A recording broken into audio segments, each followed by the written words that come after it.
살다 보면 이런 생각이 들 때가 있습니다. 나는 왜 이렇게 인복이 없을까? 남편과는 끝내 마음이 닿지 않았고, 자식은 제 갈 길을 바쁘게 가며, 친구라 부르던 인연들도 하나둘 멀어졌습니다. 젊을 때는 참고 견디면 언젠가 나아질 거라 믿었지만, 이 나이가 되어서야 문득 깨닫습니다.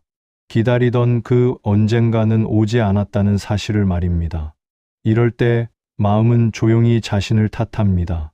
내가 부족해서, 내가 못나서, 내가 복이 없어서 이렇게 살게 되었다고 말입니다. 그러나 부처님께서는 전혀 다른 질문을 던지십니다. 그대는 정말 복이 없는가? 부처님은 사람을 통해 오는 복을 인생의 기준으로 삼지 말라 하셨습니다. 누군가 곁에 있느냐 없느냐가 아니라 그 마음이 얼마나 흔들리지 않느냐를 보셨기 때문입니다. 사람은 언제든 떠날 수 있으나 마음은 평생 함께 가야 할 존재이기 때문입니다. 오늘 이 시간에는 남편 복도, 자식 복도, 친구 복도 없다고 느끼는 분들께 조용히 말씀드리고자 합니다. 사람에게서 얻지 못한 것을 인생의 실패로 여기지 않아도 된다는 이야기. 그리고 이미 당신 안에 갖추어져 있는 내 복으로도 충분히 잘 살아갈 수 있다는 이야기를 말입니다. 부처님께서는 이렇게 물으십니다. 의지할 곳을 밖에서 찾느라. 그대는 자기 마음을 너무 오래 비워두지 않았는가? 이제부터 우리는 사람을 붙잡는 이야기 대신 마음을 돌보는 이야기를 해보려 합니다. 누구의 인생과도 비교하지 않고 누구의 인정도 구하지 않는 자리에서 말입니다. 제 1장 우리는 왜 인복으로 인생을 판단해 왔는가? 1막 인복이라는 이름의 무거운 기준. 우리는 오랫동안 인생을 돌아볼 때 이렇게 말해왔습니다. 나는 인복이 없어서 이렇게 살았다. 남편과의 인연이 순탄치 않으면 인복이 없다고 했고, 자식이 마음대로 되지 않으면 또 인복을 탓했습니다. 친구가 곁에 남아있지 않으면 결국 내 팔자가 그렇다고 정리해버렸습니다. 부처님께서는 이런 마음을 조용히 바라보시며 묻습니다. 그대는 인연이 떠난 것을 보고 있는가? 아니면 그 인연에 기대었던 마음을 보고 있는가? 인복이라는 말은 편리합니다. 설명하지 않아도 되고 더 들여다보지 않아도 되기 때문입니다. 하지만 그 말 하나로 우리는 너무 많은 삶의 순간을 스스로에게서 떼어내어 버렸습니다. 이막 인연은 흐름이지만 집착은 상처가 된다. 부처님께서는 인연을 조건 따라 잠시 머무는 것이라 하셨습니다. 오는 것도 조건이고 가는 것도 조건입니다. 누구도 붙잡아 둘 수 없는 것이 인연의 본래 성질입니다. 그러나 우리는 인연 그 자체보다 그 인연이 계속되어야 한다는 기대에 더 집착해왔습니다. 남편은 끝까지 내 편이어야 하고, 자식은 늙은 부모를 이해해 주어야 하며, 친구는 변하지 말아야 한다고 믿었습니다. 부처님은 말씀하십니다. 떠나는 인연이 그대를 아프게 한 것이 아니라 떠나지 않기를 바랐던 마음이 그대를 다치게 하였다. 이때부터 괴로움은 인연밖이 아니라 내 마음 안에서 자라기 시작합니다. 3막 인복이 없었던 것이 아니라 너무 많이 기대했을 뿐, 이 나이가 되어서야 비로소 보이는 것이 있습니다. 어떤 인연은 처음부터 짧게 머물 운명이었고, 어떤 마음은 너무 오래 기대어서 있었습니다. 부처님께서는 이렇게 정리하십니다. 그대의 삶이 비어 보이는 것은 인연이 없어서가 아니라 기대가 아직 가득 차 있기 때문이다. 인복이 없어서 외로운 것이 아니라 인연이 채워주어야 한다고 믿었던 자리가 아직 마음에 남아있기 때문입니다. 이 장의 끝에서 우리는 한 가지를 내려놓아야 합니다. 인복이 인생의 성적표라는 생각. 그 생각 하나만 내려놓아도 마음은 한결 가벼워집니다. 제 2장 괴로움은 인연이 아니라 기대에서 시작된다. 1막 우리는 왜 기대를 사랑이라 믿었는가? 살아오며 우리는 많은 기대를 미덕이라 배워왔습니다. 가족에게 기대는 것은 당연하고, 오래된 인연에 바라는 마음은 애정이라 여겼습니다. 기대하지 않으면 차갑다 하고 바라지 않으면 무심하다고 말해왔습니다. 그러나 부처님께서는 기대를 사랑과 혼동하지 말라 하십니다. 기대는 마음의 거래요. 사랑은 아무것도 요구하지 않는 침묵이다. 기대는 늘 조건을 붙입니다. 이렇게 해주면 저렇게 해줘야 한다고, 이만큼 주었으니 그만큼 돌아와야 한다고 마음속으로 셈을 합니다. 그 셈이 어긋나는 순간 사랑이라 믿었던 마음은 곧바로 괴로움으로 바뀝니다. 기대가 무너질 때 괴로움은 깊어진다. 부처님께서는 괴로움의 시작을 분명히 짚으셨습니다. 그것은 상처가 아니라 집착이라고 하셨습니다. 집착은 반드시 기대의 모습으로 먼저 나타납니다. 남편이 끝까지 곁에 있어 주기를 바랐고, 자식이 내 마음을 알아주기를 바랐으며, 친구가 변하지 않기를 바랐습니다. 그 바람은 처음엔 조용했으나 시간이 흐르며 마음의 기준이 되었습니다. 부처님은 반문하십니다. 그대는 왜 변하지 않기를 바라는가? 세상에 변하지 않는 것이 과연 있었던가? 기대는 현실을 보지 못하게 합니다. 이미 달라진 인연 앞에서도 우리는 과거의 모습을 요구합니다. 이때 괴로움은 인연 때문에 생기는 것이 아니라 현실과 마음의 간극에서 자라납니다. 기대를 내려놓을 때 시작되는 첫 번째 평안. 기대를 내려놓는다고 해서 인연을 버리라는 뜻은 아닙니다. 부처님께서 말씀하신 것은 붙잡지 않는 태도입니다. 오는 인연은 맞이하되 머무르라 강요하지 않는 마음입니다. 머무름을 요구하지 않을 때 인연은 비로소 가볍게 지나간다. 기대를 내려놓는 순간 마음은 놀랍도록 조용해집니다. 더 이상 상대의 반응에 나를 맡기지 않게 되고 나의 하루를 타인의 마음 상태에 저당 잡히지 않게 됩니다. 이 장의 끝에서 우리는 하나를 분명히 알게 됩니다. 괴로움을 없애는 첫걸음은 인연을 바꾸는 것이 아니라 기대의 방향을 거두는 일이라는 사실입니다. 제3장 부처님이 말한 내 복이란 무엇인가? 1막 우리는 복을 너무 멀리서 찾아왔다. 우리는 오랫동안 복을 밖에서 찾아왔습니다. 좋은 사람을 만나야 복이 있다고 믿었고 자식이 잘 되면 내 인생도 함께 빛난다고 여겼습니다.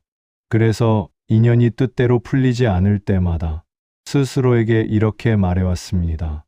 나는 참 복이 없다.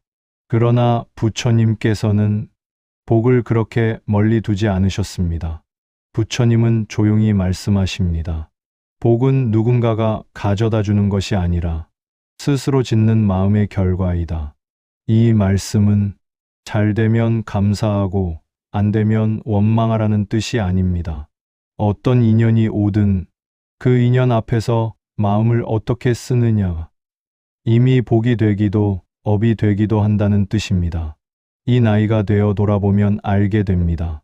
복이 없었던 순간이라 여겼던 시간들 속에서도 나는 하루를 견뎠고 무너지지 않았으며 끝내 여기까지 걸어왔다는 사실을 말입니다. 그 자체가 이미 아무나 가질 수 없는 복이었습니다. 이막 부처님이 말씀하신 자기에게 의지하는 삶. 부처님께서는 제자들에게 분명하게 말씀하신 적이 있습니다. 너 자신을 등불로 삼아라. 이 말은 외롭게 살아가라는 뜻이 아닙니다. 누군가에게 기대지 말라는 차가운 말도 아닙니다. 이 말씀의 진짜 뜻은 이것입니다. 삶이 흔들릴 때 나를 다시 세울 수 있는 힘을 스스로 안에 갖추어라. 남편의 마음이 변해도, 자식이 멀어져도, 친구의 발걸음이 끊겨도 그 순간마다 완전히 무너지지 않고 다시 숨을 고를 수 있는 마음, 그 마음이 바로 부처님이 말씀하신 내 복입니다. 사람은 떠나도 마음은 남습니다. 그리고 그 마음을 다시 다스릴 수 있는 힘은 젊은 사람보다 오히려 이 나이에 더 단단해져 있습니다. 지금까지 살아온 당신이 이미 증명이다. 부처님께서는 복을 설명할 때 화려한 말을 쓰지 않으셨습니다. 그 대신 이렇게 말씀하십니다. 지금 이 순간을 감당해내는 힘, 그것이 곧 복이다. 지금까지의 삶을 조용히 떠올려 보시기 바랍니다. 기대했던 인연이 무너졌을 때도 홀로 버텨낸 날들이 있었고, 아무도 알아주지 않아도 자기 몫의 하루를 살아낸 시간이 있었습니다. 그 시간들이 없었다면 지금 이 자리에 앉아 이 말을 듣고 계시지도 못했을 것입니다. 부처님은 그 시간을 헛되다 하지 않으십니다. 오히려 이렇게 말씀하십니다. 그대는 이미 자기 삶을 감당해낼 만큼의 복을 스스로 길러왔다. 이제부터는 누구에게서 복을 받을지 더 이상 계산하지 않아도 됩니다.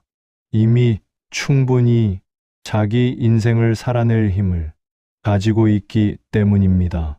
제4장 의지하지 않을 때 비로소 생기는 평안. 1막 우리는 혼자와 외로움을 자주 혼동한다. 많은 분들이 이렇게 말씀하십니다. 혼자 사는 건 괜찮은데 외로운 건 견디기 힘들다고 말입니다. 그래서 사람 곁에 머무르려 애쓰고 마음이 편하지 않아도 인연을 놓지 못합니다. 외로워질까 두려워서입니다.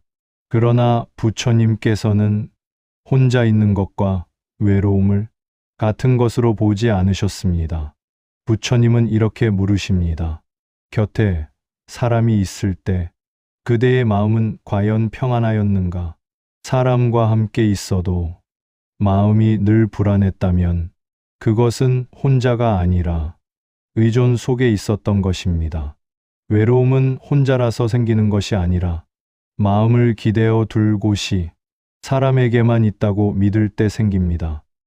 이막 의지는 잠시 위로가 되지만 오래가면 짐이 된다. 우리는 힘들 때 누군가에게 기대면 잠시 숨이 놓입니다. 그 자체가 잘못은 아닙니다. 부처님 또한 서로 돕는 인연을 부정하지 않으셨습니다. 하지만 문제는 그 기대가 습관이 될 때입니다. 늘 누군가의 말에 내 마음의 안정을 맡기고 누군가의 반응에 따라 하루의 기분이 흔들리게 될 때, 그때부터 의지는 위로가 아니라 짐이 되기 시작합니다. 부처님은 이렇게 말씀하십니다. 기댈수록 마음은 약해지고 스스로 설수록 마음은 고요해진다. 의지하지 않는다는 것은 차갑게 등을 돌린다는 뜻이 아닙니다. 내 마음의 중심을 타인의 손에 맡기지 않는다는 뜻입니다. 3막 혼자가 아니라 흔들리지 않는 상태. 의지를 내려놓기 시작하면 처음에는 허전함이 옵니다. 이제 누구에게 말해야 하지? 이 마음을 어디에 두어야 하지? 그런 생각이 스칩니다. 하지만 그 허전함을 조금만 견디고 지나가면 이전에는 몰랐던 조용한 상태가 찾아옵니다. 부처님은 이 상태를 외로움이라 부르지 않으십니다. 의지하지 않는 마음은 홀로 있으되 무너지지 않는다.